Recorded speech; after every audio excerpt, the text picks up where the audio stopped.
छत्तीसगढ़ के कोल घोटाले से जुड़ी बड़ी खबर सामने आ रही है। कांग्रेस नेता रामगोपाल अग्रवाल की आज पेशी होने वाली है। ईओडब्ल्यू की कई घंटे की पूछताछ के बाद अब आज पेशी होगी। कल ईओडब्ल्यू के सामने रामगोपाल ने सरेंडर किया था। ईओडब्ल्यू आज रामगोपाल अग्रवाल को कोर्ट में पेश करेगी और वित्त लेन देन पर ईओडब्ल्यू की जांच अभी भी जारी है। दस्तावेज और डिजिटल साक्ष्यों पर फोकस किया जा रहा है। जब्त डायरी से जुड़े सवालों पर पूछताछ की गई। घोटाले की जांच में ईओडब्ल्यू की कार्रवाई अब तेज होती नजर आ रही है। कोर्ट में रिमांड की मांग कर सकती है ईओडब्ल्यू। और कांग्रेस वित्त विभाग के कोषाध्यक्ष हैं रामगोपाल अग्रवाल, जिनकी आज पेशी होने जा रही है। तो घोटाले की जांच में अब बड़ा घटनाक्रम सामने आया है। ईओडब्ल्यू आज कांग्रेस के पूर्व कोषाध्यक्ष रामगोपाल अग्रवाल को अदालत में पेश करेंगे और हिरासत में लेकर एजेंसी ने उनसे वित्त लेन देन की पूछताछ की। कथित भूमिका उनकी क्या थी, संपर्कों का भी उनको खंगाला गया। अहम पहलुओं पर पूछताछ की गई है। तो इस खबर पर अधिक जानकारी के लिए मेरे साथ रोहित जुड़ चुके हैं, मेरे सहयोगी। रोहित, छत्तीसगढ़ के कोल घोटाले से जुड़ी ये बड़ी खबर सामने आ रही है, आज कुछ बड़ा अपडेट इसमें आ सकता है?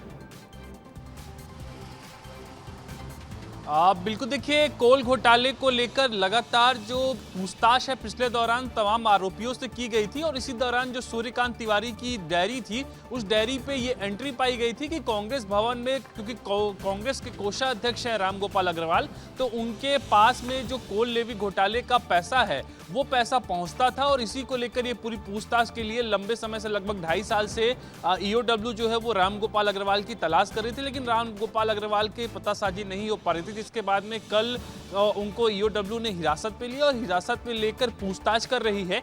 पैसे कहां से आते थे, कौन लेकर आता था, कैसे संपर्क होता था, पैसे का उपयोग कहां किया गया और कौन से पैसे को कहां कहां पहुंचाया गया, ये तमाम वो सवाल हैं जिसको लेकर ईओडब्ल्यू पूछताछ कर रही है। और आज संभवतः ये माना जा रहा है कि अदालत में पेश करके हिरासत में लेकर आगे की पूछताछ के लिए, न्यायिक हिरासत में लेकर आगे की पूछताछ के लिए जो है वो ईओडब्ल्यू कोर्ट में रामगोपाल अग्रवाल को पेश करेगी। लेकिन इसके साथ ही, क्योंकि इस मामले की जांच ईडी भी कर रही थी, तो उनसे भी जो तथ्य मिले होंगे उसको भी सामने रखा जाएगा। और शराब घोटाले में भी रामगोपाल अग्रवाल का नाम है। तो जो अनवर टेवर के यहाँ से पैसे आते थे शराब घोटाले के, वो पैसे भी कांग्रेस भवन में कोषाध्यक्ष रामगोपाल अग्रवाल के पास पहुंचते थे। तो पहले अभी फिलहाल कोल लेवी की घोटाले की जो जांच है वो चल रही है, उस पर पूछताछ हो रही है। उसके बाद शराब घोटाले में भी पूछताछ जो है इनसे की जाएगी। धान का प्रकरण है, धान घोटाला हुआ था, धान घोटाले पे भी रामगोपाल अग्रवाल का नाम है। तो एक लंबी लिस्ट है जिसको लेकर पूछताछ होनी बाकी है। और कल ही जो ईओडब्ल्यू के ऑफिस है वो रामगोपाल अग्रवाल पहुंचे थे, जिसके बाद से लगातार उनसे पूछताछ की जा रही चिराई हो। जी रोहित, अब यानी कि ये बात तो साफ है कि एक से जुड़ के दूसरे और दूसरे से तीसरे यहाँ पर कई घोटालों का जो है एक साथ लिंक मिला है और जैसे जैसे पूछताछ होगी तमाम यहाँ पर चीजें सामने आएंगी। तमाम जानकारी साझा करने के लिए आपका बहुत बहुत शुक्रिया।